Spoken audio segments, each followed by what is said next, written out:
Mm-hmm. Miss you guys, man. I know it's been a while. Feels like it. But you know what, dude? I feel like post 4th of July, it's like the hump. It's like Wednesday during the week. That's like 4th of July is like the Wednesday of the year. And then, cool, come end of August, buddy, we got about a 4-month weekend as far as I'm concerned. I mean, it's right around the corner. Spent about 4 days at the beach, 3 days at the lake this past week. Feel refreshed, ready to go. School, the kids go back to school in like 3.5 weeks. My kids, anyways. Um, hmm. Then we'll get. Well, that's good, huh? Kind Then of, we'll be real. Yeah, they need. But a good summer. Been yeah. productive, getting stuff done. But it's definitely ready for the schedules to get back on track. If you know what I'm saying. Yeah, I hear that. Dude, I tell you, we've been car shopping. Yeah, how's that going? I mean, Getting the new G wagon. yeah, I was thinking about just bringing a duffel bag up there and buying it cash, but USAA is only giving me a couple $1,000, so nah, man, we're all over the place, honestly, dude. I mean, just because it's like unexpected. We were not in the market at all, Yeah. and then it was like you got to get a new car like ASAP, pretty much. Um, but I don't know. We got some stuff. We got one coming to town. We're gonna take a look at. We're having ship down from Atlanta, and then I don't know. It's just a matter of, do we get something as big as we had and probably overspend, or do we get something a little smaller, a little nicer though? Maybe thinking, or maybe might go luxury SUV here in the market, but in the I like it. mid-size luxury, not large luxury. Ain't no Escalade in this household. Yeah. Not unless GM or Cadillac is listening and wants to drop a sponsorship for the group of five guys. You know what I mean? I drive a Chevy I drive a Silverado. Chevy I myself. mean, let's go. Let's get the sponsors going. I don't understand why they wouldn't. If you're listening on Twitter, come over Yeah. to YouTube, the live chat. Our guy with the account Everything Texas State is in there. Said what's up. I got on. They did one of those Twitter Spaces, I think it's called, the other night. Hopped on there, talked to a couple of the Texas State folks. Appreciate you checking out the show tonight. Did they sell out that week 2 game yet? I'm not sure. Hmm. Do you have the answer to that question? Do I? No. No, I was telling. Oh, Gotta the get his tech. name. I Yeah, don't. yeah, yeah, His yeah, yeah. account is Everything Texas State. Hmm. Is that game No, sold well, out or not? should be. I mean, hell, App State's already sold out their whole season. Because By the way, I saw we may need to find 3 tickets. I don't I know. saw Middle sold out the suites. They did. Do they always, or is it I don't maybe think so. might just The- be the first time they've posted it on social? Well, I think it's like the luxury suites, the Well, Hendrix Club. well, still, I mean, Yeah. it's good, man. A lot of hype, a lot of buzz in the air in the borough right now. Let's just hope. I mean, what are we, 50 something days? Yeah, I just hope for Middle's sake. I mean, we talk about it all the time. That their first 5 games are It's brutal. brutal. So in the Murfreesboro fashion, God forbid Middle loses to Ole Miss and Memphis. They're gonna give up on the team. I hope not, but Yeah. you know. And then we'll look, and Memphis will be in the playoff, and Ole Miss will be in the SEC championship game, and Mm-hmm. Middle fans will just completely disregard Of course. that that's how the season turned out. Even if they then go and rattle off 4 or 5 wins in a row in the second half of the season, like they've done like the last 3 years, it seems. Mm-hmm. But who am I, man? I'm See no what Phil happens. Steele. I don't know anything about this stuff. He's not sure if it's sold out either yet. Our friend, our Texas State guy. Better be. Tell you what, the Roadrunners are going to buy their allotment, I'm sure. So, Yeah. But anyway, we ready to start this show, Jeff? Yeah, let's do Get it. a sip of my poppy, orange flavored. I thought you were maybe sipping on a little tequila. El Bandito. Wednesday. It's Wednesday, Jeff. Okay. Careful. Well, sometimes if the sinuses, throat's a little sore, just get a little tequila in there. Yeah, put a little honey, a little lemon in there too, maybe. I go Oh, lime. well, lemon does the trick for the cold though. Lemon and honey. Mm, I mean, I that's still like go one of those lime. old, all those old like what do you call them? Like not wives' tales, I guess. Like old remedies, Yeah. putting Vicks on, there's actually science behind a lot of that stuff. There's chemicals in honey that actually kills the cough reflex. What is it? Yeah, Oil of oregano. It's a big one. What's what's that in one it? now? It's like a big like herbal remedy. It's called oil of oregano. I think that's what it's called. Hmm. You got to know that. It seems like an Italian thing. I mean, I eat a ton of oregano and garlic to begin with, so it's yeah. usually keeps Well, all the that's any of that stuff that that's all sinus related stuff. But then yeah, you can boil the what is it like lemon, cinnamon, yeah. turmeric or whatever, Well, cayenne pepper. or cayenne. Yep, a little apple cider vinegar. All right. Anyway, ready to Let's talk get about into football? it. Let's get Let's this do show it. started, Jeff.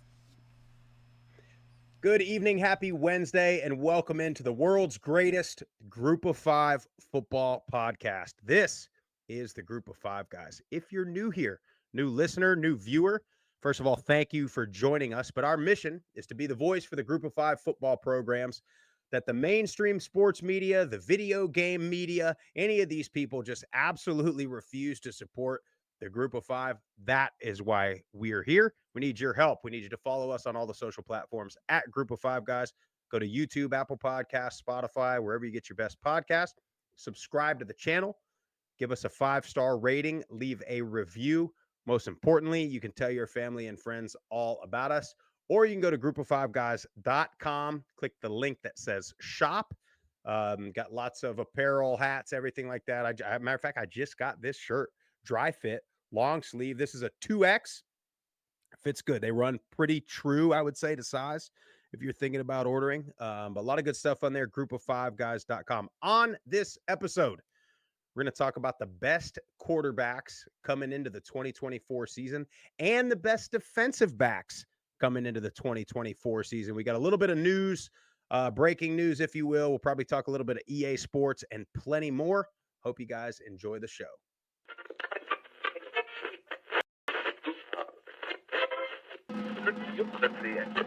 Have you had it from somebody born and raised in Lafayette, Louisiana, at a tailgate? Doubt it. I said Michael Pratt has got to show up and play, and boy did he. 394 yards, 4 touchdowns, 48 rushing yards on the ground, and another touchdown. Projected getting drafted between the first and third round. Like, that's incredible. That's impressive. Yeah, the wide receivers are absolutely stacked for the Group of Five. Yeah, I really appreciate you do for the Group of Five programs, and I think it's great. I think we should get more of this. But you guys are on the forefront of this, and So I'm thankful for this. I'm glad that you're talking about the Group of Five because I think they get overlooked. But it's a ton of fun to watch a guy go to the NFL from a Nevada or a Colorado State or a Middle Tennessee or an App State, and fans follow that kid.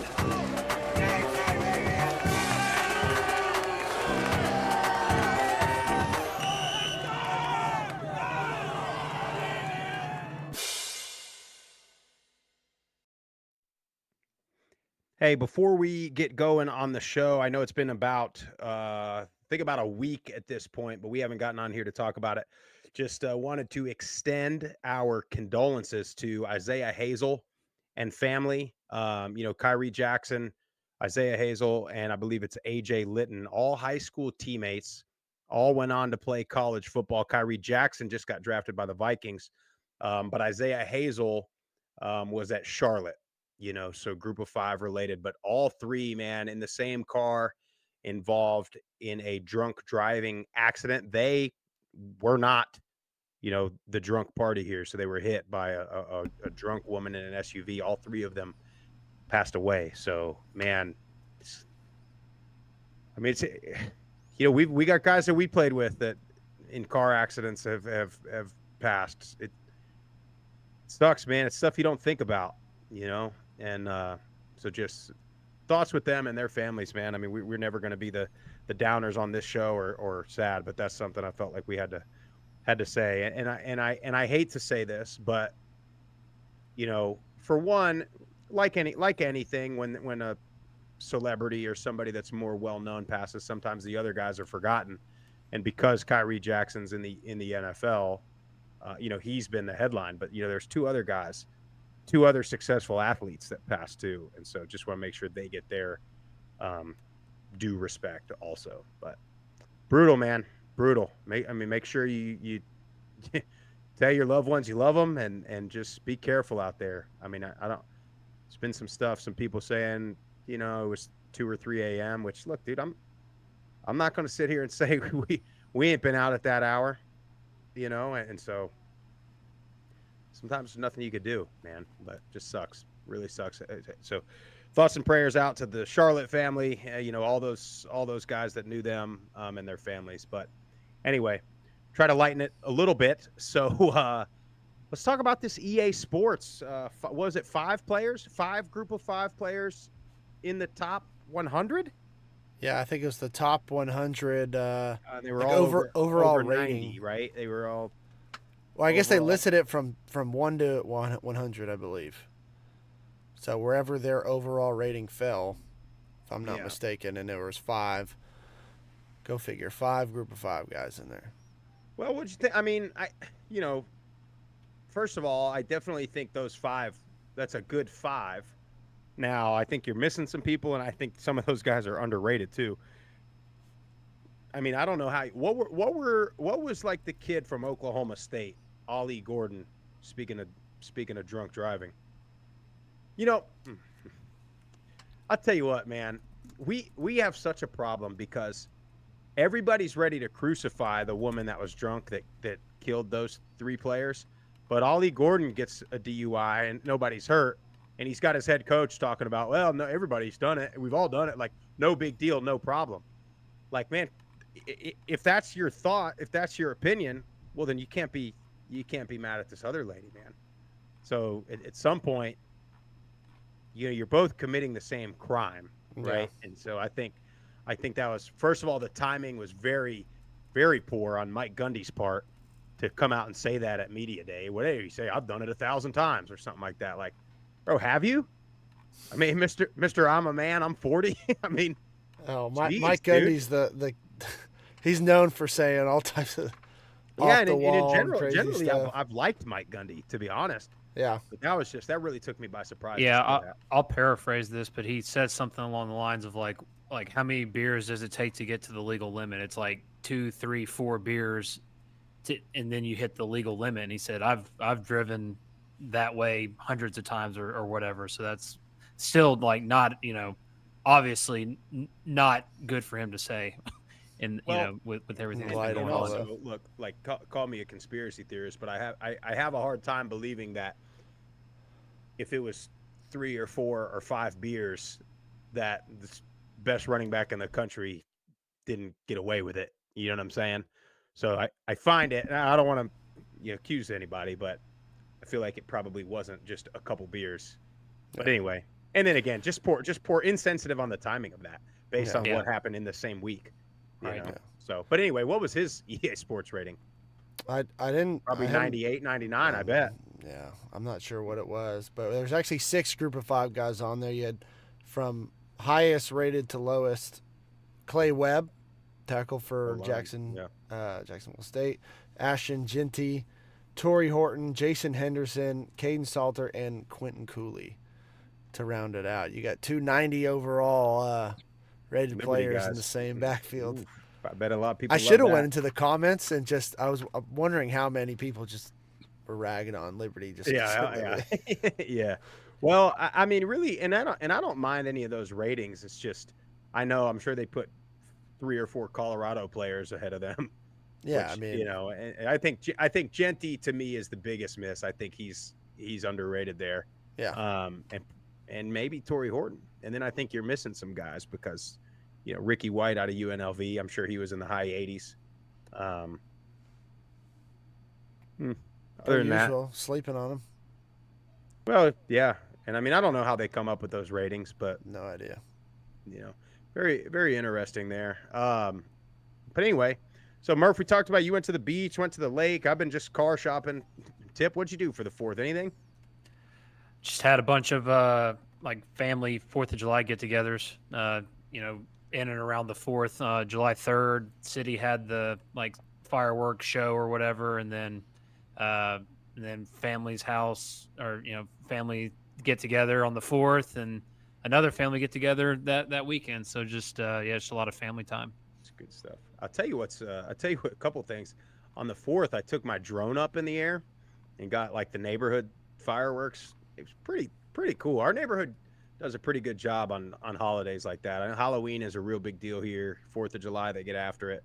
And then, of course, day 2 and day 3, when they're still setting off fireworks, then you get the HOA Karens on the Facebook that are a little upset that they're still going. It's like, man, that's the main difference. 4th of It's like July, with me and Murph in our country living, it's like around the holiday, around the 4th of July and New Year's, you got fireworks going off like the week before and then the week after. Yeah. So like it's just every night, weekend or weekday, every night you got fireworks shooting off for like 2 or 3 weeks.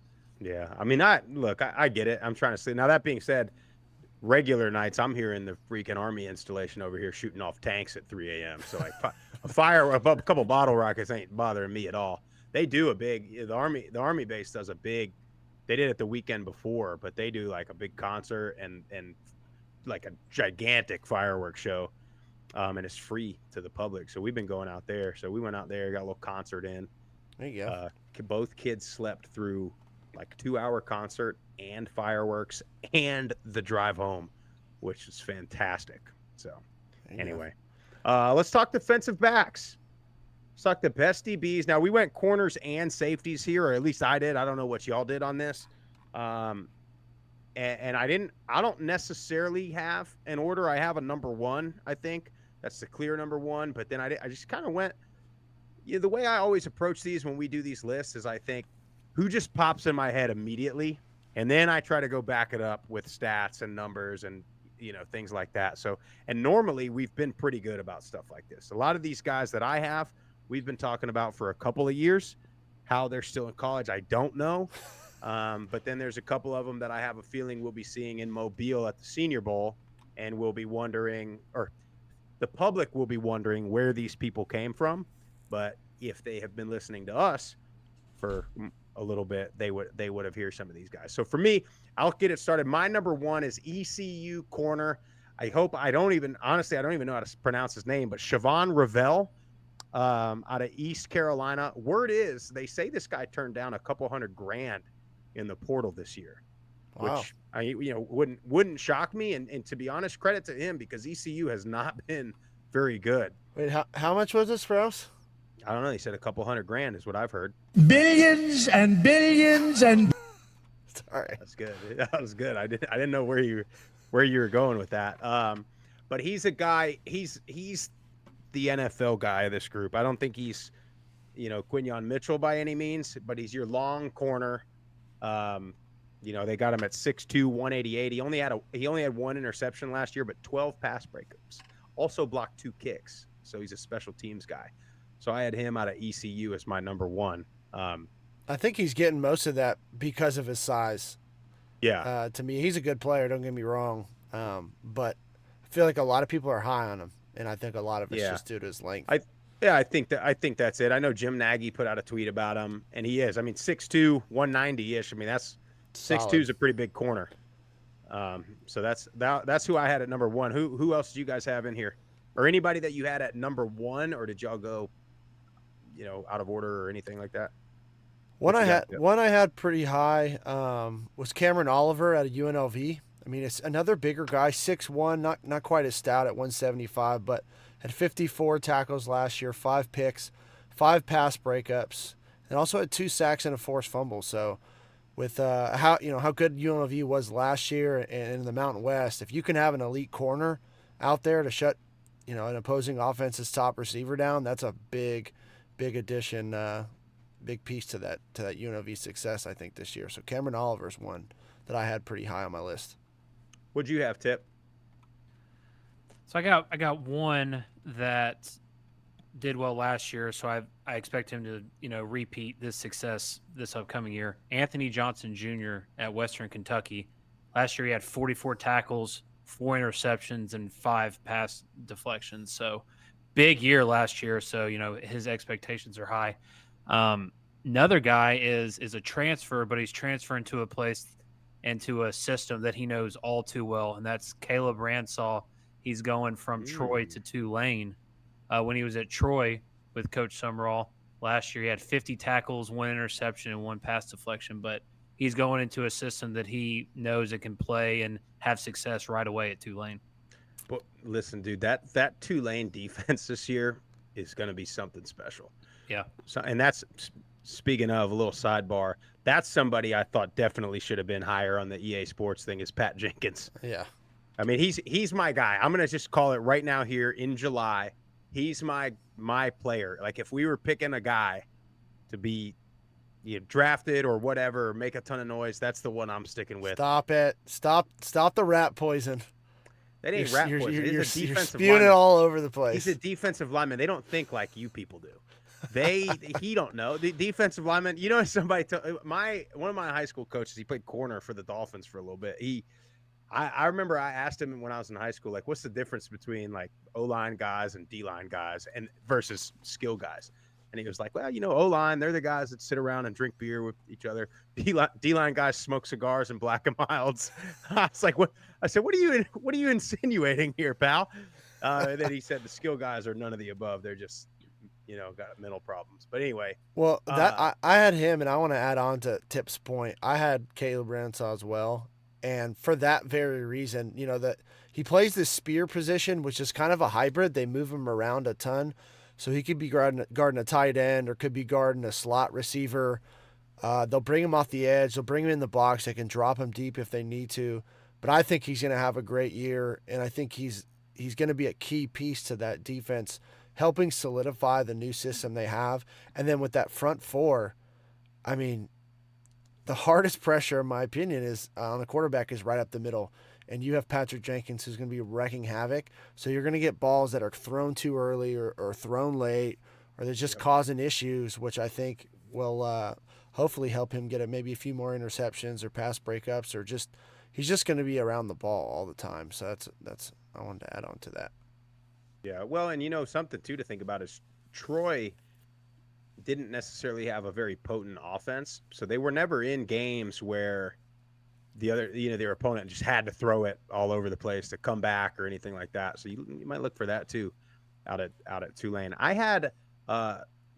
think we had him last year preseason, Toledo safety Maxon Hook. 69 tackles, 3 picks at safety last year. He's really the guy that gets, I guess the captain, the leader of the defense. And he was even last year, getting everybody in the right spot. Kind of all over the field, kind of a safety, what kind of guy you're looking for. So look for him to have a big year. And I don't look for Toledo to fall off as much as I think everybody thinks they're going to. And a lot of it's going to be in part to that defense and him leading the way there. Yeah. Another one that I had on my list was Boise State corner, Laney College transfer. He was there last year at Boise, but Amarion McCoy, 6 foot, 172. He had 3 picks and 5 pass deflections. But for that Boise State defense, again, having good corners in secondary in the Mountain West is huge with teams like Fresno State. Hawaii throws it around a ton. You need corners that can lock down opposing offenses, receivers, and not just because he's a Laney College guy, but he's a damn good player, and hoping to try and get him on the pod soon. I'm going to reach out through Coach Beam, try and get him on. I like that. What else you got, Tip? I got a few more, so I'm gonna butcher his last name, but out of Bowling Green, Jordan Oladuncan.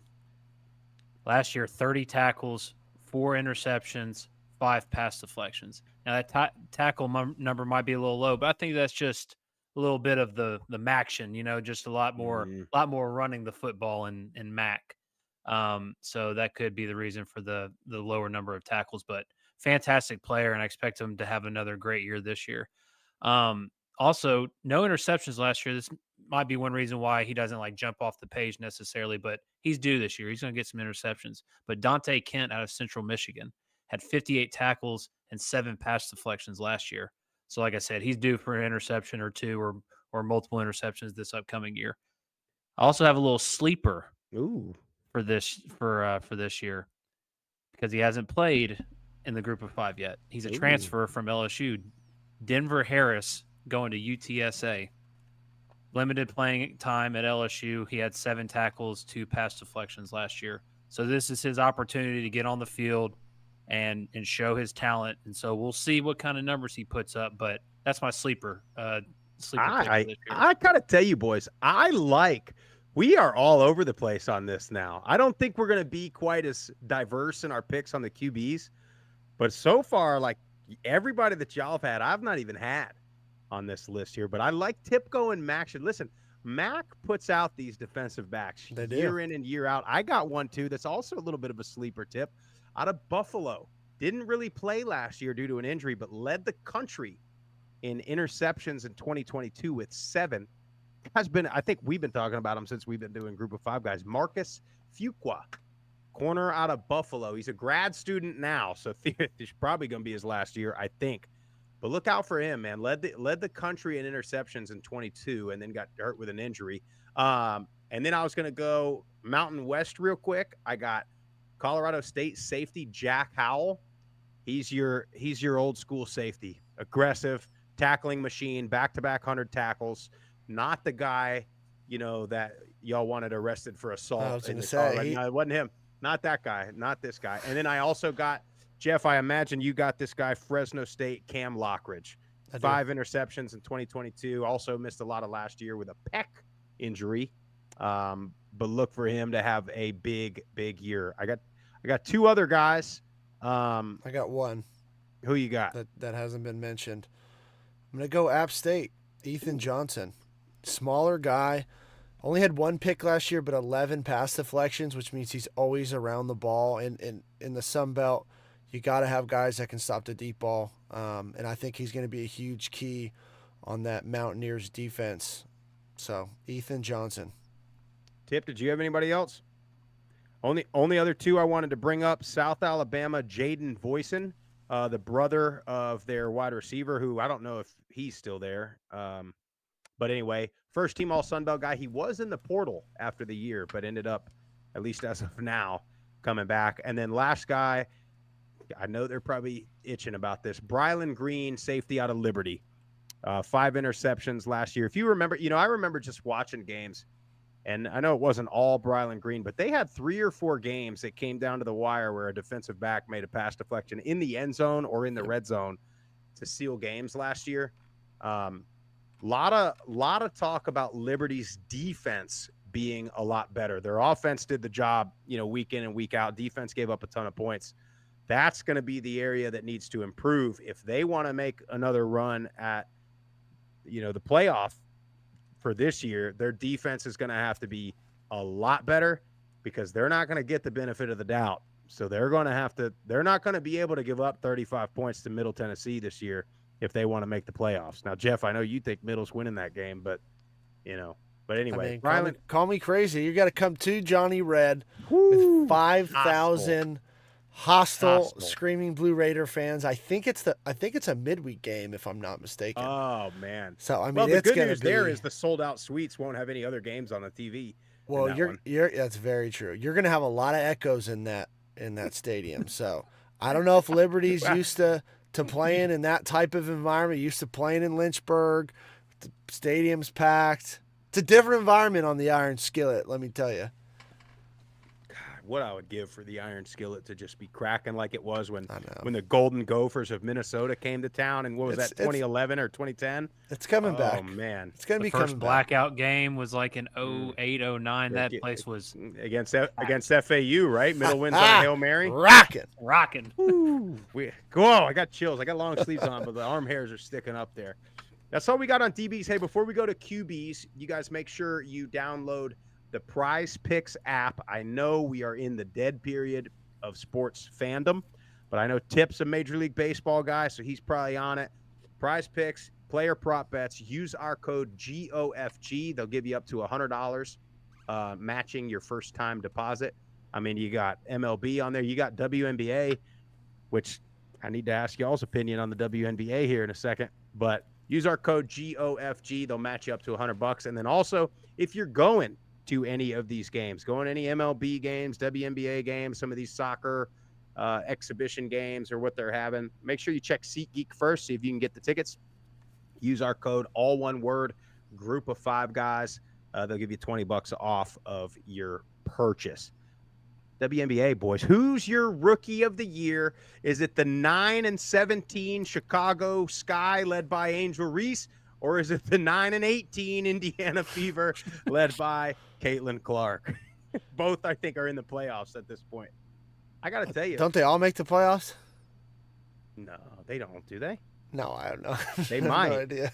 I mean, it's not good the way There's that not they're a doing ton it. of teams, so I don't know how they did that.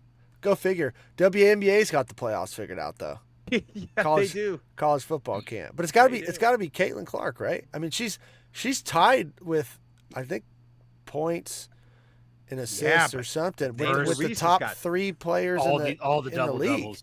Angel Reese Yeah. has all the double doubles. Caitlin Clark got a triple double. Yeah, because have you ever seen Angel Reese play? She'll get the Yeah, it's pretty rebound. bad. It's bad. Yeah. She lays up, misses it, gets it, another rebound, lays up, I've misses seen it, a lot gets of it. funny, She'll make I've it seen a on lot like of third or funny fourth memes one. on social Scott, media. yeah, like Instagram and TikTok, they got these younger kids like in their driveway playing, and they're like hoop like Angel Reese, and they're just throwing it off the backboard. But no, she's better. She's not bad. She's not bad. She's better than those memes would make you think. Yeah. Now she did have that one play that went viral where she double dribbled like 3 times on a fast break, and nobody she got the pass, dribbled, passed it to her other hand, dribbled, passed it to her other hand, dribbled, and then laid it up. And it was like, really not going to call that? But anyway, I think NBA they're doesn't done. call travels or walks. So, I think they're done bullying Caitlin Clark, though. It seems right. They like. Well, they're they stopped cool with her covering now. it on the Well, mainstream media, but That's we'll see. well, that's the real story. Were they ever? It was exaggerated from the front, and now they're just not going to talk about it at all because it started getting a little bit out of hand. They started ruining something that they have that's pretty good right now. Yep. But Exactly, anyway, yeah. Before we move on to quarterbacks real quick, Yeah, what real you got? quick, want to shout out the live chat. If you're watching on Twitter or Facebook, it's always a good live chat going on YouTube. Everything Texas State is in the chat. Ken, he says Byron Brown in the chat. Matt Hardigan and our boy Joe Judkins. Hope you're recovering, my friend. Hate that we couldn't connect down on the Emerald Coast, but boy, is it beautiful. Emerald Coast is special, man. I tell you though, some of the more bougie spots I've heard are getting overrun by regulars like us. You know, like I think some of the real rich people that own those properties are getting a little upset that the regular Joes are coming down there, you know, boozing and bringing coolers and stuff to their beautiful white sandy beaches. Yeah. So, hate to No, tell we you, had a guys, great time. beach is public, but That's all I know.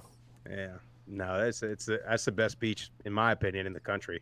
I don't, as far as water temp is good, sand is white, clean, and then all those little neighborhoods are cool, man. You just pretty much walk everywhere. But anyway, I got one more DB that I got to mention. ooh, Oh. You boys know how I love my FCS transfers. uh-oh. Got Everybody, you. wait, let me pause you.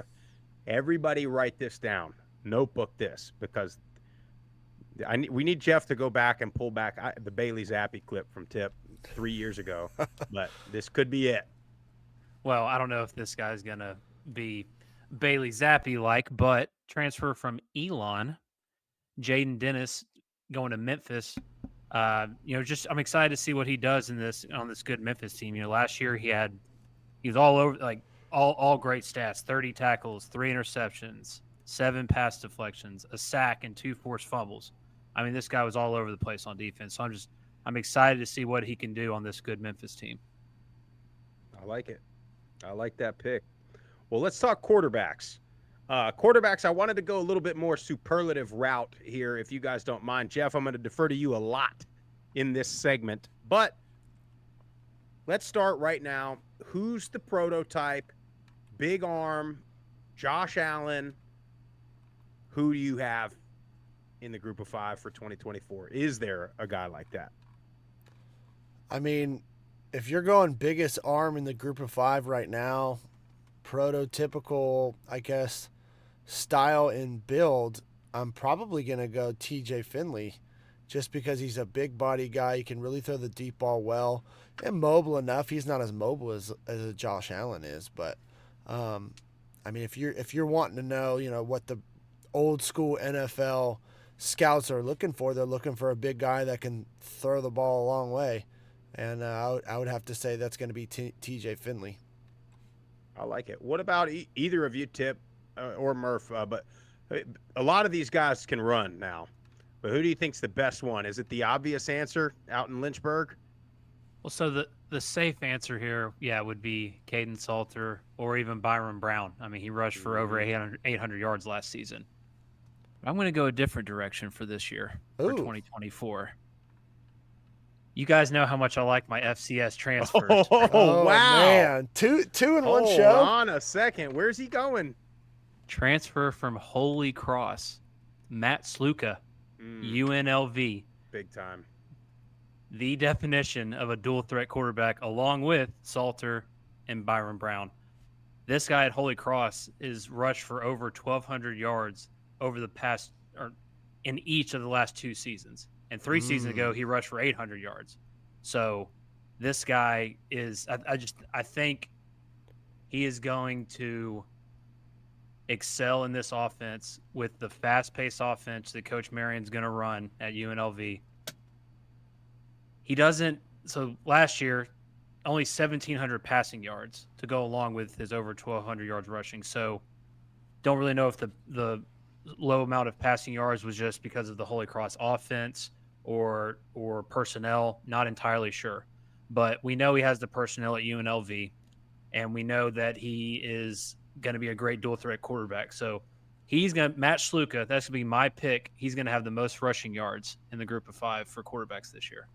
And let me add on to that, because I was doing some work. I was listening to the Mountain West Media Day, and they were interviewing Ricky White, and he's talking about all the quarterbacks. It's something I noticed as I was just listening in. He talked about all of them, but there was something a little extra there when he got to Sluka, and he was just like, he's a dog. He's that guy. He's a great leader. Like the things Ricky White was saying, he was trying to be political, as you do in those interviews. But it just seemed like, and maybe I was just reading into it, but it seemed like when he talked about him, he was high on Sluka. So I like that. That's not where I'm gonna go though. Where are you gonna go? I'm gonna keep it in Lynchburg. Yeah. That's I mean, well, that's the obvious one, and that run that he had in the championship game, where it looked like he was going to get sacked, then it looked like he was going to barely get back to the line, and then all of a sudden he's in the end zone, was special, man. I mean, that was like he had been well known for us and for people that really care about the group of 5 and care about Liberty, but that play was like, okay, welcome to the national stage, buddy. Well, and this is, I'm gonna play a little devil's advocate on my pick. If I'm opposing defenses, easier said than done. I'm gonna make Salter beat me from the pocket. I'm going to do whatever I can to keep that kid in the pocket and make him go through his reads and go downfield. Now, with Chadwell running that offense and the different motions and things he does, it's going to be very, very difficult because he knows how to use motions and shifts and, handoffs and play action to get angles on the edge. But I wouldn't be surprised if Salter has a few more passing yards this year than he did as opposed to rushing yards. I like that. Still think he's the best runner. Him and Cooley were 1 and 2 in Conference USA in rushing yards, weren't they? 100%. Well, that's why they're so tough to defend, right? So that's right. Yes, and obviously, like, they lost C.J. Daniels, but it's in that offense, it's just a next man up mentality, right? Coach is just going to put another receiver in that position, in that C.J. Daniels role, and I mean that with how good the running game and the passing game is, they feed so well off of each other. It's almost impossible to defend all 3. Well, it's pick your poison, right? It's you got the lightning run part of the run game with Salter, and then you want the thunder, dude. You just give it to that bowling ball, and he's gonna get you 2-3 yards at least. And if he gets out in space, like, he's quick enough to pull away from some guys. So, and then if you load the box up, you're going to have one-on-one matchups on the outside. That's what makes them so difficult, because it's almost impossible to take all the different facets of that offense away. If you take away one, you can only do so much as a defense. So figure out what you want to do, try and limit their possessions, but that's why they were undefeated last year. Real quick before we move on, going back to CJ Daniels real quick, going off topic just a little bit, but did you guys see where he's on the watch list for the Blitnikoff Award for this year?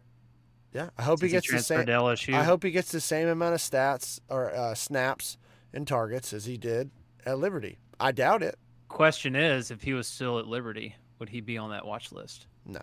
Mm-hmm. Well, the watch list, though, a lot of guys get on the watch list. Well, who's on that?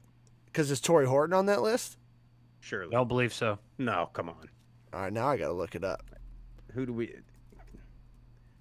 Usually on the watch list, there's three a lot of guys. I do remember there was. Here we go. There were 3 former Group of 5 players that are now in the P4. Trey Harris at Ole Miss, he's on the watch list. C.J. Daniels, Tez Johnson. But no current Group of 5 guys on that watch list. Is that what you're saying? Nope. You have Ole Miss, LSU, Oregon, Arizona, Missouri, another Oregon, and Ohio State. Ain't no way. He's right there. I mean, I trust you, but. Well, that's just on this tweet. It was just on this PFF college tweet. Well, that's right. Yeah. Well, so either way, it's a problem, though. Yeah. Either way, they're either not on there or PFF just decided to didn't put them on this disregard. tweet. Yeah. Yeah, that's exactly right. Now, is that like the official watch list, or is that who they're saying is?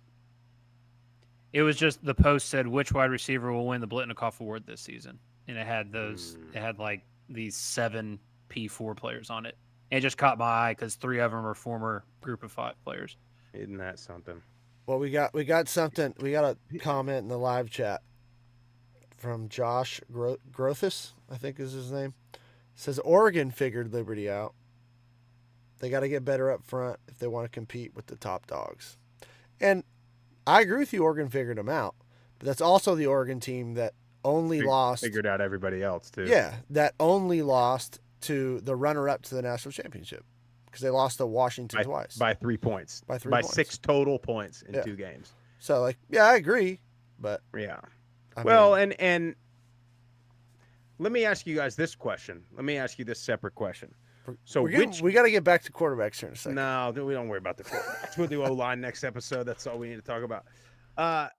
Okay, which game is going to be more telling about the Liberty-Oregon situation last year? Liberty going to App, because that's the biggest game on their schedule this year, or Boise going to Oregon? Like, which – so if Oregon beats Boise like they did to Liberty, then I don't think a lot of people will be able to say anything because nobody's ever going to doubt Boise being able to compete at the highest level. Now, again, Oregon is a lot of people's favorite to win the national championship this year. So they are should be a top at least 5 team in the country.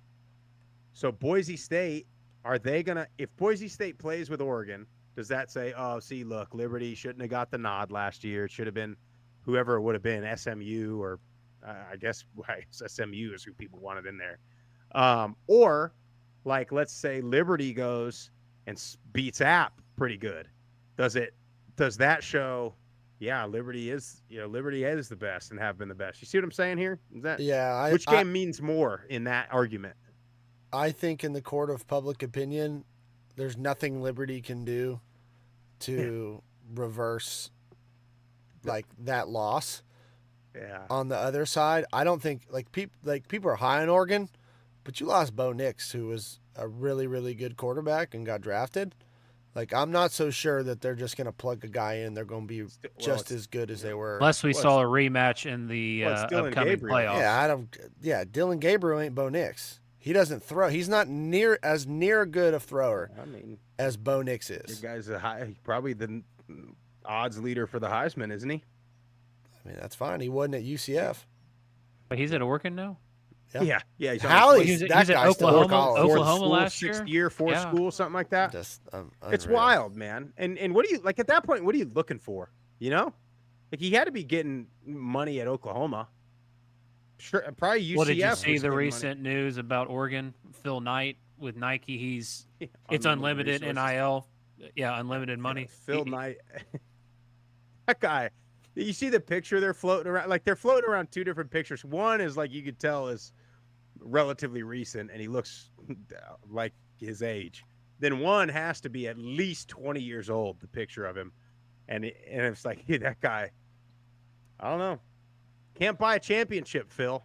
No, you can't. You can't do it. You need to start working on Nike's product because your product is starting to dwindle a little bit. Your basic Nike shoe isn't the same anymore, and I'm about tired of it. The only thing they do well is re-release Jordans every year. I mean, they got to step up their game. Otherwise, all these schools are going to start going to Adidas and Under Armour. You just watch. But now, Phil, if you're listening and you're looking to sponsor a podcast, I'll wear Nike all day. take everything off of that. No, I do wear Nikes, but So is Salter, is he the consensus number one quarterback in the group of five? Silence. I think he's got to be. But it's so close between him and somebody else. It's hard to tell for me because they do beat everybody so easily. It's like, so I want to see him. I'm gonna tell you, man, Seth Hennigan. And you guys know we were standing there on the field watching that game against Boise, and I was his biggest critic. I was like, it was a tale of two halves, right? Or I was like, is he hurt? Is he sick? Yeah. I was sorry, Seth. I was telling these guys, you got a noodle arm during the game, but then all of a sudden, the guy comes out and looks like an NFL quarterback. And so I will say this from an experience standpoint, from a playing in big games and playing well in big games standpoint, I don't know. I might trust Hennigan. Now he seems like every couple of games do have a series or two where you're just like, what the hell was that? So that he's got to clean up, especially if they want to make a run. I probably give the nod to Salter, but I don't discount Hennigan's experience. The guy's a 4-year starter. Yeah. And he's played in a lot of big, meaningful ball games. But yeah, I think I give the nod to Salter. I give the nod to Salter just by a little bit, mainly because of his athletic ability. Yeah. I had Hennigan at number 2. And a lot of it has to do with, I think he is going to make the jump. He was at 66% completion percentage last year. I'd like to see him closer to 70, but almost 4,000 yards, 32 touchdowns, 9 interceptions. That's a pretty good touchdown to interception ratio. But here's the other thing. They have everybody back on the outside. Well, you that's have what I was Rock gonna say. Taylor. He's got his guys. Yep. You have Rock Taylor, who is an incredible receiver. He's going to be an NFL guy, big body. He can catch. We saw him catch that little fast screen down at the end zone and ran it all the way in for a touchdown against Boise last year. And then you have the speedster Demir Blankenship. He's back. Kobe Drake is back. And then I think he could be a sneaky big key to this offense if he can stay healthy. Jair Shorter is a transfer from Auburn who was at North Texas. He's had injury problems, but he's another 6'3" guy. So, I mean, you talk about, you have size, you have speed, you have guys in the middle that can play in the slot. He has every, as far as a quarterback wants, receivers at his disposal. Can he make the jump, be consistent week in and week out? I mean, Memphis to me is going to be a top team to watch out for. They're going to be really, really good. So is that's the consensus 1 and 2 then? Tip, are you with us on Hennigan, or you got? Oh no, he's not. He's not. Who you got? A transfer? FCS? I do have a transfer, but not FCS. I have Jordan McLeod at Texas State. I think had him just at him 3. and GJ Kinney. I could see McLeod finishing second or even first overall as far as like stats go for quarterbacks this year. Obviously, the only uncertainty is he's transferring to a new team, right? New players, new personnel, new coach, new scheme, new system. Seth Hennigan, like Murph just mentioned, has all of his guys back, same system. So I think I have to give the nod to Hennigan at number 2, but it's like a 2A and 2B. I think Jordan McLeod's going to, and you pair him with GJ Kinney, I think they're going to have a fantastic year. And you hit it, Tip. That's exactly why I had Hennigan at 2, because of all the continuity. I think Jordan McLeod's a great player. Before James Madison, though, like he would look good at times. He was at Arizona, he bounced around, South you Florida, know. too. So, how much of that was James Madison's offensive system? But you're not going like you couldn't go to another place better offensively, really, than Texas State and GJ Kinney because you have Mahdi as your running back, who's one of the top running backs in college football. So whenever you have a dominant running back, it takes a lot of the pressure off you as a quarterback. And then you get Joey Hobart back. You have some other pieces back on the outside. So I think McLeod's going to do a good job, and I think Kinney will have him ready by the time the season starts. Yeah, I'll tell you what. Do yourself a favor and just YouTube McLeod highlights. He's damn good now. He throws a good ball. He throws it. I'll tell you what he does is he throws a freaking great slant, like into coverage several times. I know it's a highlight film, but several times in like tight squeeze coverage, just perfect, right in between guys. But so that's all right. So 1, 2, and 3, we're all on the same page. Let's see if now I had at 4. I went out to Fresno, and I got Mikey Keene at 4. That's who I have. And I think, we posted that Purdue game the other day, and that was kind of the Mikey Keene coming out party. He's a guy we liked when he was at UCF and when UCF before they sold out. But so I like him. I think, Jeff, you always talk about being in the Tedford system. Is Tedford going to be there? Word is yes, right? Yeah, from all I've read, yes, Tedford should be good to go. So I think if he has Tedford another year in that system, I think Mikey Keene's going to have a big time year. Yeah, and I had Mikey Keene at 5. He got injured last year, so he didn't play a full season. So that's going to be the key thing for him. Can he stay on the field? But if he does, I mean, Tedford is the QB whisperer, and he's been that for years from his time at Cal, coming back to Fresno State. He's got Jalen Moss, who should be his top returning receiver from a year ago. Eric Brooks is gone, but they add a receiver, Raylan Sharp, out of Missouri State. Now this was at Missouri State, but he had almost 1,000 yards receiving and 7 touchdowns last year. So I think he could be a good piece to that system to add along with Moss. But at Fresno State, they're going to throw the ball to 5, 6 different guys. So they're deep at the wide receiver position. They're one of my top teams in the Mountain West, but I had Keene at 5. Who'd you have at 4? Yeah. Well, I wanted to see where Tip had Keene, if he had him at all in the top 5. I did have Keene at 5 as well. I got Joey Aguilar out in North Carolina at number 4. I just think another year in that offense. He went into last year and really not even expecting to be the starter, right? And then gets in there, throws for almost 3,800 yards, 33 touchdowns, 10 interceptions. He can run when he needs to, 250 yards rushing, 3 touchdowns last year. I just think another year in this offense, he's just gonna excel and do fantastic this year. Yeah, that's who I had at number 4. I think, like you said, Tip, another year in this system, another year in Boone. He's a JUCO Cali kid, so he should be well adjusted now. And the biggest thing is he's got his top 3 receivers coming back. So when you have, again, the continuity, same system, same receivers, I'm sure they'll add some pieces. Their offensive line should be better, so I expect their run game to be a little bit better this year. But I had Joey at 4. Joey at 4, Mikey Keene at 5. Who'd you have at 5? Brett Gabbert. I like it. I like the pick. With the so we went. We're going top 5. So I got a couple guys as I guess we'll call honorable mentions. So Brett Gabbert for me, and to me, Miami's entire season rests on Brett Gabbert's health because the last 2 years he's had tough injuries. Now last year his injury was kind of a freak thing. Broke his leg. We were all there. It was a QB sneak, wasn't it? Yeah, or I felt like it was. Maybe not. It was down towards the goal line. Yeah. And I mean, you just saw how much they struggled without their offense struggled, but their defense is absolutely loaded.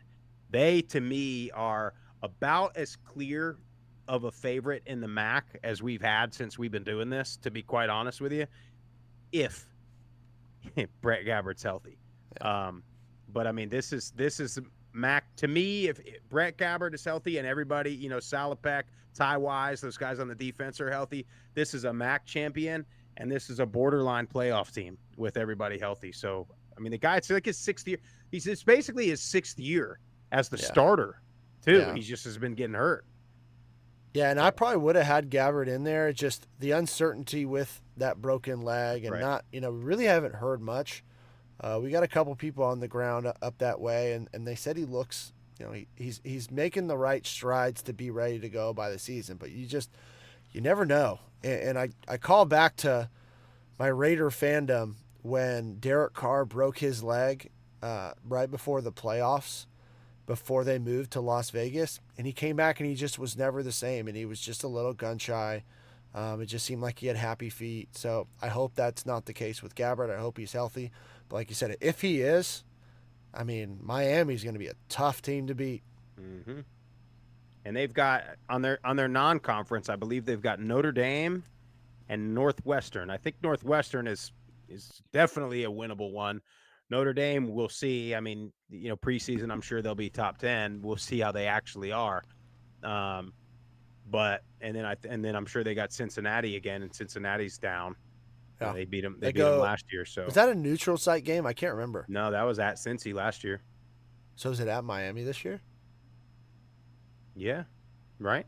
I don't know if it was like that was last year, right? Away. That they finally beat them. Yeah. Yeah, that was at Nippert. So, no, I know that, but I'm saying sometimes they schedule them both. Yeah, yeah. No, that should be. I mean, they play every year, so that should be in Oxford. Yep, in Oxford, September 14th, 11 a.m. kick. Don't like that. Don't Sprouse, like that. I am surprised. No, don't worry. He's on there. I'm surprised he wasn't in your top 5. I mean, this is a guy in Byron Brown, USF. He's got a chance to throw for over 3,000 yards and rush for 1,000 yards. Does. He's close last year. I think he has a legit chance this year. I had him as an honorable mention. Well, I had him right after Gabbert, but this was more of a to be quite honest, this was more of a I didn't want, instead of what Tip just said, I didn't want Tip to say, "Oh, here we go, South Florida Bulls," and I'm trying. Like we talked about on the last show, everybody else is finally jumping on this bandwagon that I've been driving for 2 years. So I'm trying to pump the brakes just a little bit, get some of these wannabes off the bandwagon, and then. But in all seriousness though, if he throws for 3,500 yards, 30 touchdowns, and rushes for 1,000 yards, he's a top 5 quarterback in the group of 5. 100%, and he is. I think he's going to put up numbers like that. And this is, I know I sort of halfway joke about it, but this is a team that has gotten a lot. They got better week after week after week. And they went into this offseason with some serious momentum after their big bowl win. And then they crushed the transfer portal. They get a really good high school class coming into. And I think what Coach Golish is doing down there in Tampa is special. The problem is you have at least 2 just monsters in your conference that, and that's the thing. If you lose to those 2 teams, then. And what doesn't help them is their schedule, because they open with Bethune-Cookman and they play at Alabama, which that'll be a tough game. They about beat them last year. I know. But from a physical standpoint, that's right. Like you're gonna get beat up. Well, and you're gonna lose an O lineman or 2 in that game probably. So yeah. And at Southern Miss, that's fine. You get Miami at home, which would be a cool game. But then you go at Tulane and then Memphis at home. So you get the 2 top teams of the conference back to back after Miami and Alabama. Little bit of a tough gauntlet to start it. So That's the thing, and we talked about that when we were talking about the win totals about that schedule, because it's going to be really tough for them to come out any better than 2-3, 2-4. So, yeah, you just want to see them not hang it up after that. If that happens, you don't want to see them hang it up after that happens. So, do you guys have any other honorable mentions? I had a couple. Oh, I had one other one. Who'd you got? Transfer. E.J. Warner. Yes. Tell him. E.J. Warner. Now, Now, if you guys remember this, he got in that Rutgers game a year or two ago, and I texted the group. Like, we got to have this in writing. I texted the group after about a series, and I was like, boys, let me tell you, Kurt Warner's son is playing for the Temple Owls. Now he transfers to the Rice Owls. Next year, he'll be at Big FAU owl guy. Owls. Yeah, big owl guy. The birds, the owls. Nice pair of hooters you got there. Yeah. So, no, I'm not entirely sure that Rice was the best place for him. Rice is a really good academic school. They do have money down there. So I'm not sure what the reason for that transfer was, but I mean, he's a hell of a player. I just think they're in a tough spot as a program in general and in a conference in general. So that's what I'm a little nervous about. That's why I don't think he's going to have, jump off the page numbers. But he's a guy to watch, and he's young still. So I just do look think out it's for an him. upgrade from when he was at Temple, though, because you watch a lot of those games when he was playing at Temple. He was running for his life most of the time. The offensive line was having a hard time keeping him, in the pocket and giving him time to throw the ball downfield. Now, if our guy Luke McCaffrey was coming back, I'd say Mhm. you got a great number one there, but he's gone, so they got some players to replace down at Rice, but I think EJ Warner will have a good season. I had Who a else do you couple. have? Yeah. I had TJ Finley, and the main reason why I didn't have him in the top 5 is going to that system in Western Kentucky. It's different than Kinney's. You're not going to have the same ground game as you had.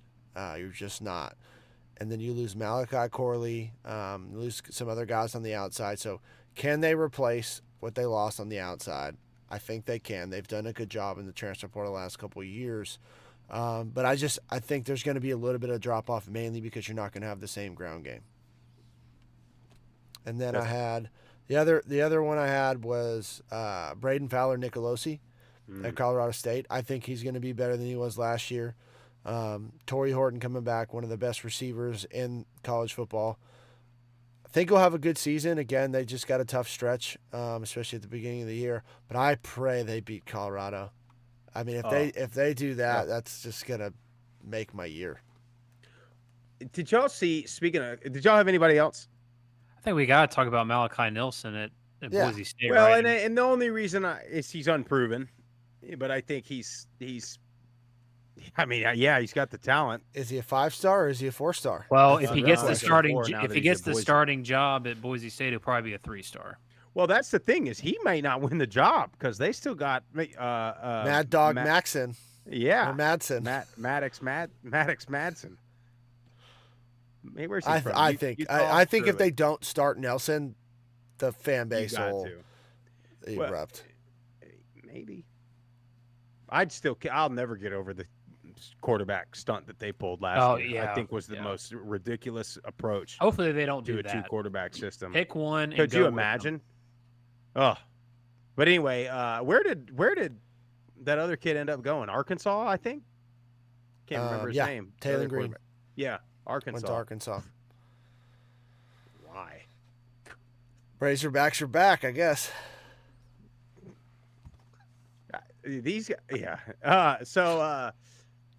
I was about to say something, and now I can't remember at all. Did you have any other names? Jacob Zeno, UAB. I'm surprised Murph didn't have him. Yeah, I am too. That's a good one. I like There's Jacob Zeno. There's definitely some guys. Must improve. What's the kid at Jacksonville State, Smothers? I think is going to have a good year. A lot of people are a little high on them. It's scaring me. But hey, I had something good too for y'all. Ethan Vasco, Coastal Carolina. That's where you were going. No, it wasn't. That wasn't where I'm going. But yeah, hey, listen. There's a lot of good quarterbacks coming into this year, and so a lot of it is health. How's their O-line? How's their run game? And then what kind of weapons do they have? And then it becomes on them, right? Because it's not fair to a quarterback if you don't have the other things in place. Now, if you got a guy that's special, like some of these guys in the top 5, they can get away with not having the other things in place. But when you have a guy that's special and you give him an O-line and weapons and a running back, that's when you're talking about a Caden Salter or a Seth Hennigan, and you're talking about potential playoff runs. But And Some- FedEx gives you $34 million, Polly. Whatever that dollar amount was. It might be. Yeah, it sounds about right. A Doesn't it? lot. Yeah. It was a lot. Oh, that's what I was gonna say. Okay, so You're welcome. did y'all see? It ain't got nothing to do with what you just said. So Colorado plays North Dakota State in I think week 1, and North Dakota State. Like if y'all have all seen the little Morgan Wallen walkout videos. You know, Yeah. he's always Yeah. walking out with a NFL player or somebody from that city. You know, to the Broadway Girls song. Well, so North Dakota State like reenacted it with their QB and their O linemen and stuff. Well, these idiot Colorado fans, they don't even. This is how you know they don't know nothing about football.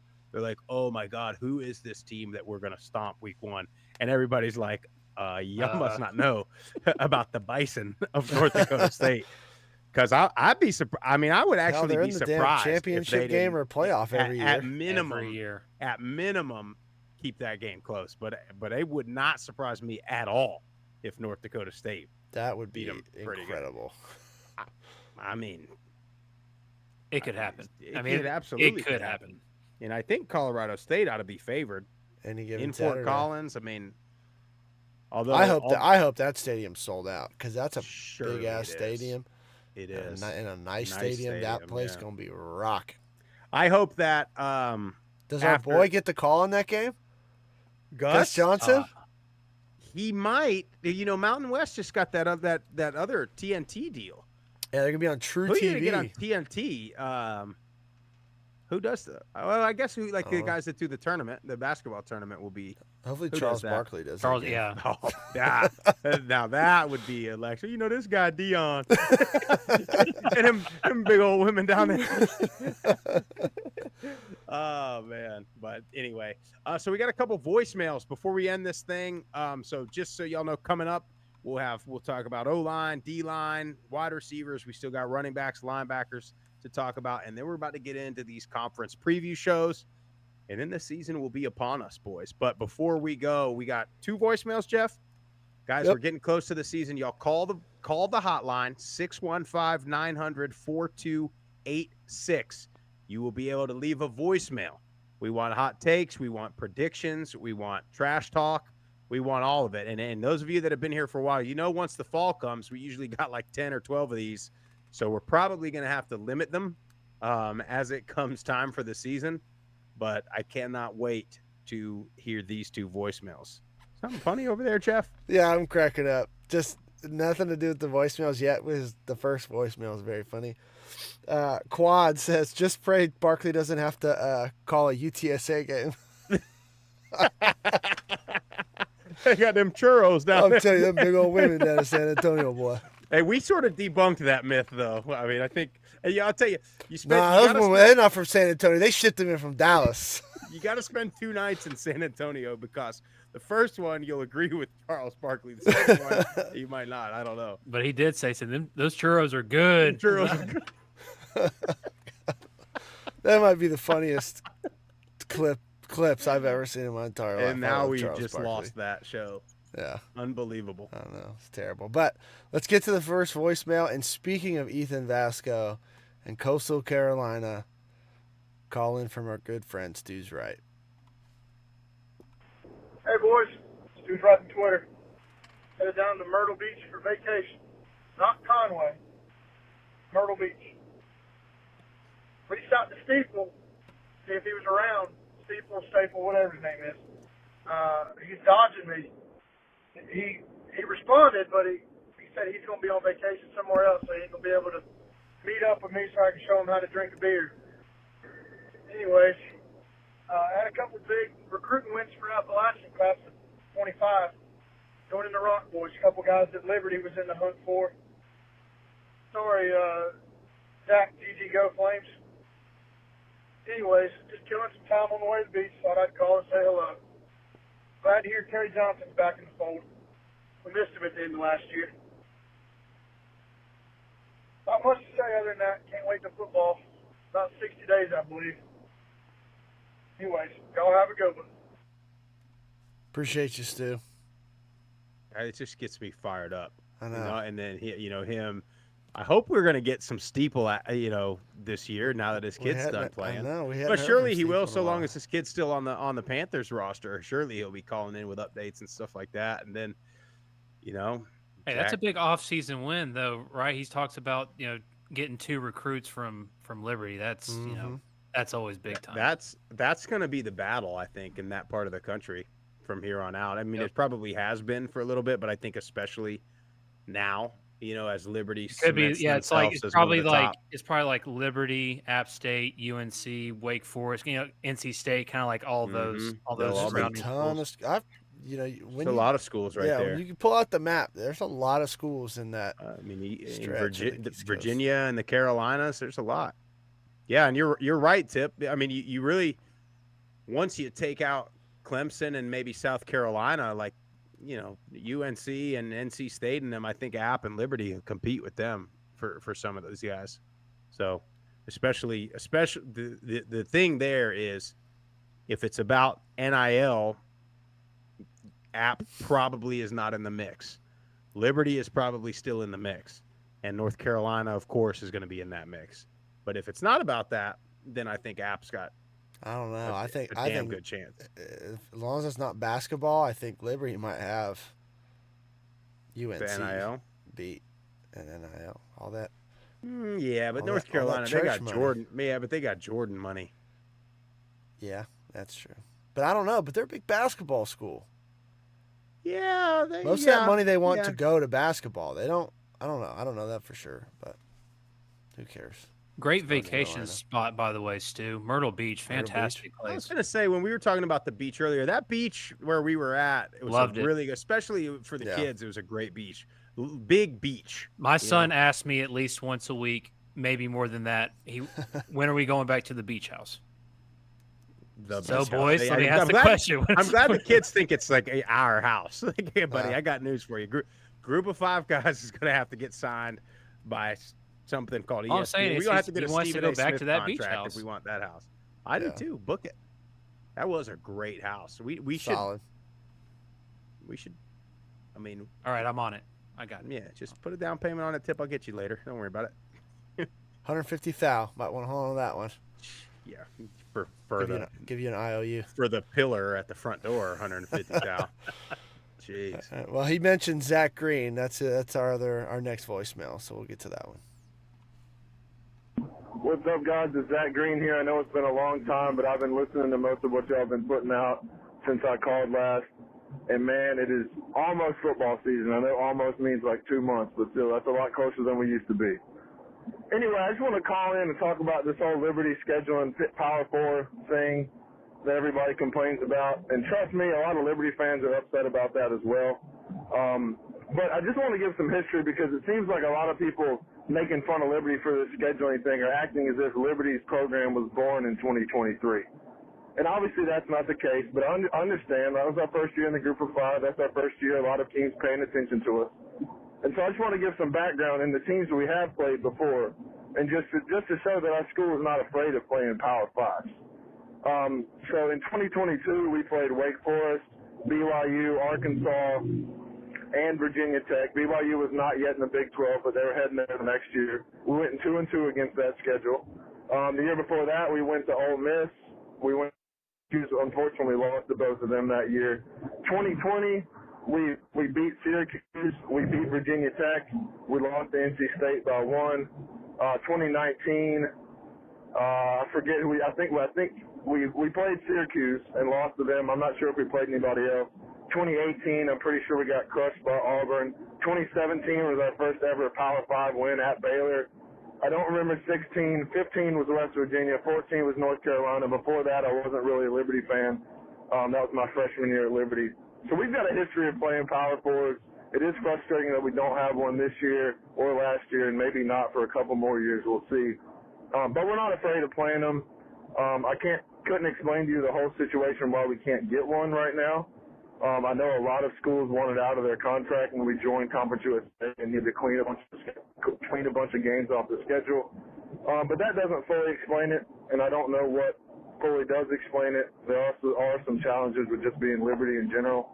But anyway, we're not afraid to play them. We want to play them. We want to play power forwards. At least those fans do really bad, and I'm pretty sure administration does as well. Their ideal model involves one power forward game a year. So hopefully we get there. But anyways, guys, it's good being back. Look forward to continuing to listen to the show and look forward to these conference previews. Hope to see y'all around somewhere in the fall. Talk to you later. Go Flames. Zach's always comes with the facts and the knowledge. He knows ball. He does.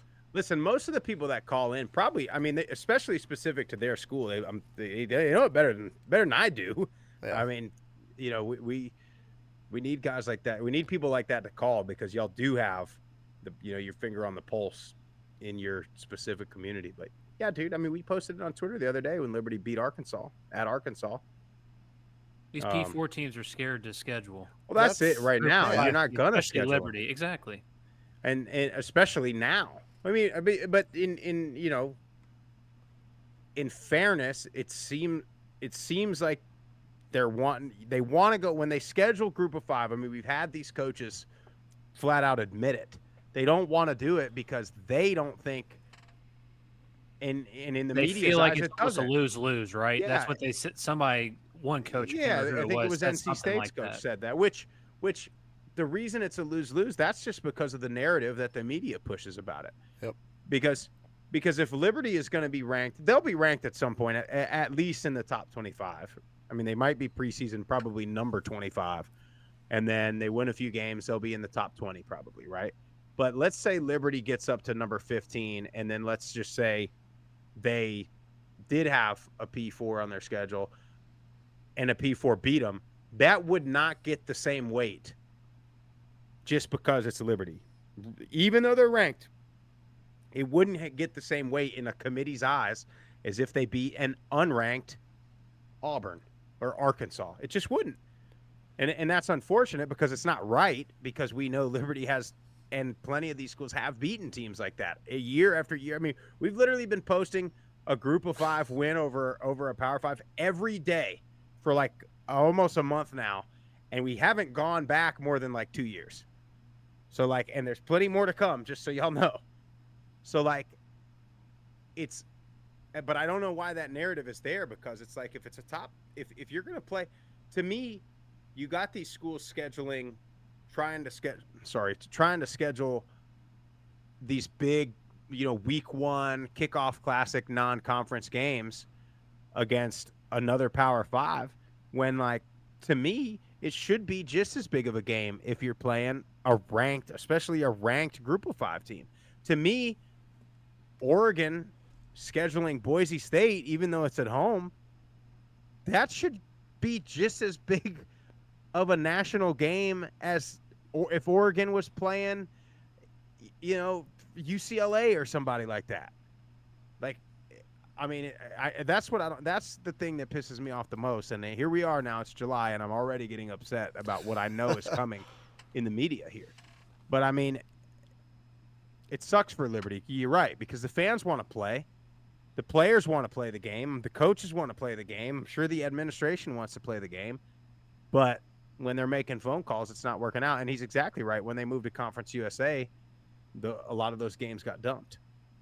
Yeah, and then a lot of these schedules now are like 4 or 5, sometimes like 8 years in advance, and like, some of the games might get canceled, but some of them don't.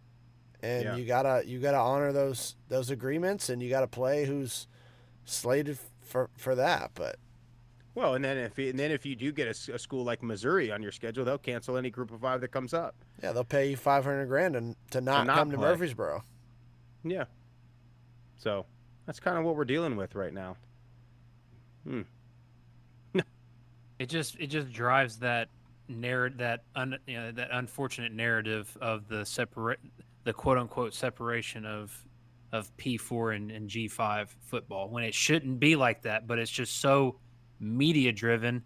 And like, I saw something the other day on social media talking about like what the audience, what people think would be the biggest, like, what are some G5 against P4 upsets that you could see this year? It's like, there's gonna be some, obviously, but it's like a lot of the time it's not an upset.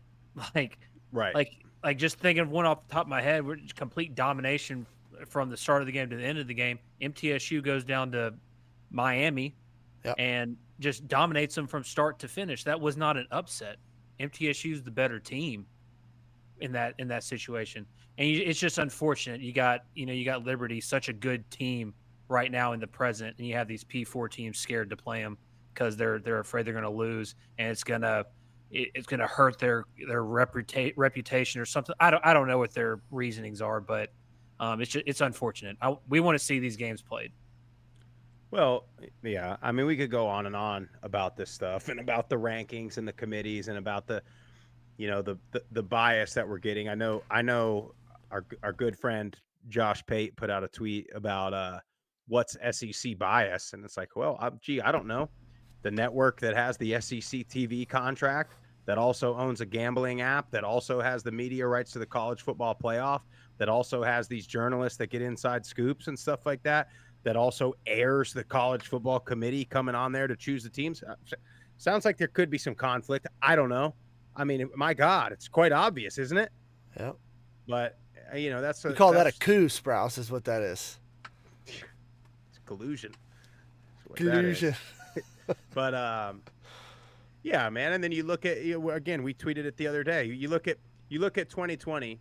Louisiana goes to Ames, Iowa, and beats a ranked Iowa State team by 21 points, and Louisiana finishes the season with just one loss, which was to Coastal. They lost by 3, and Coastal, by the way, went undefeated until I believe they lost to Liberty in a bowl game. But so Louisiana loses to an undefeated Coastal team by 3 points, beats Iowa State by 3 touchdowns at Iowa State. Iowa State was a good team. They went on to be a Big 12 runner-up, but lost 3 games. Iowa State finishes like number 8 in the country, and Louisiana doesn't even sniff the top 15. So it's like what are you looking for here? It's not, and again, it's not an upset because they crushed them. It wasn't a fluke. Like, there's a big difference when you watch these games between a fluke upset, and that's when maybe there's a quarterback fumbles in the end zone or something at the end of the game, or just random fluky bounces. But when you have a team that, like Tip said about that MT game, from kickoff to whistle, it's domination. That's not a fluke. Those are not upsets. That's a team that's better than the other team, beating them. Yeah. And unfortunately for us and most of these teams, the media doesn't see it that way. And that's why we're here. We're like Fox News when they were starting out. I'm just kidding. But anyway, hey man, I hope you guys like the show. Zach, Stu, appreciate y'all. Stu, it's great talking to you the other day, by the way. Is he still in Myrtle Beach? Not sure. No way. That voicemail was from like 2 weeks ago. No, I think he's back. But anyway, I hope you had a good time. Stu, Zach, thanks for calling in. Y'all keep calling that hotline, 615-900-4286. Appreciate everybody watching and listening and jumping in the live chat. Thank you all. If you like the show, make sure you go follow us on all the social media platforms at Group of Five Guys. Subscribe to the channel right here on YouTube or Apple Podcasts, Spotify, wherever you get your best podcasts. Tell your family and friends all about us. Like I said, coming up, we're going to do this same format. We're going to talk about O-line, D-line, and wide receivers. And then we're going to have another episode about running backs and linebackers. I think we're going to do it in that order. I don't know. And then we got conference previews coming up. And then, boys, toe meets leather, and we're underway. That's all we got for y'all tonight. See ya.